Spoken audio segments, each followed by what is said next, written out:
꼬마 빌딩 세금 특혜 이제 그만. 통상 시가 50억 원 안팎의 이 상업용 빌딩을 꼬마 빌딩이라고 많이 부릅니다. 그런데 내년부터 이 상속 증여세가 오르면서 현재보다 80% 넘게 세금이 늘어날 것으로 보인다고 하는데요. 역시 경제부 신윤철 기자와 이야기 나눠보도록 하겠습니다. 신 기자, 꼬마 빌딩 상속 증여세가 내년부터 오른다고요?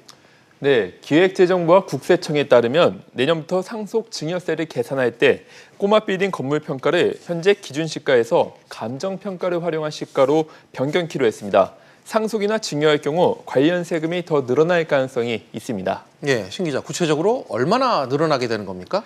네, 배우자 공제 등 여러 공제 항목을 제외하고 최대한 단순하게 계산을 해본다면 보통 실거래 가격이 100이라고 보면 기준 시가는 60에서 70% 정도고 감정평가를 반영할 경우 통상 80에서 90% 내외라는 게 세금, 회계업계의 설명입니다.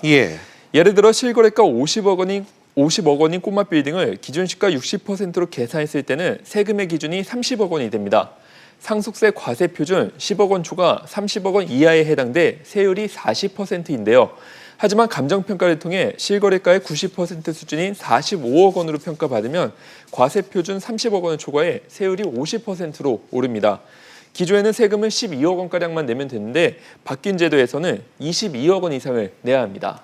네, 그런데 이 정부가 꼬마 빌딩 세금 계산 방식을 왜 바꾸기로 한 걸까요? 네, 현실에 맞지 않는 과세 형평성을 바로잡겠다는 게 국세청의 설명입니다. 그동안 재테크 대상이자 부의 대물림 수단으로 꼬마 빌딩이 인기였는데요. 기준 시가로 계산하기 때문에 세금 부담이 상대적으로 덜했습니다. 그렇다 보니 곳곳에서 땅이나 아파트를 증여, 상속하기보다는 꼬마 빌딩을 물려주는 게 낫다는 이야기가 흘러나왔고 반대로 적절한 수준의 세금이 부과되지 못했다는 지적이 나왔습니다. 정부의 방침은 다른 부동산들과 과세 형평성이 맞지 않는 지적을 의식한 조치로 보입니다. 이미 올해 초 상속세 및 증여세법 시행령이 개정될 때 비주거용 일반 건물에 상속 증여세를 매기기 위해 건물에 대해 감정평가를 할 수 있는 법적 근거를 마련했고요. 내년도 정부 예산에도 국세청의 감정평가 의뢰 비용으로 사용할 수 있도록 24억 원의 예산이 반영된 상태입니다.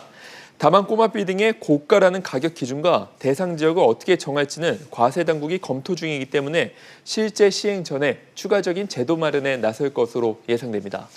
네, 신 기자 잘 들었습니다.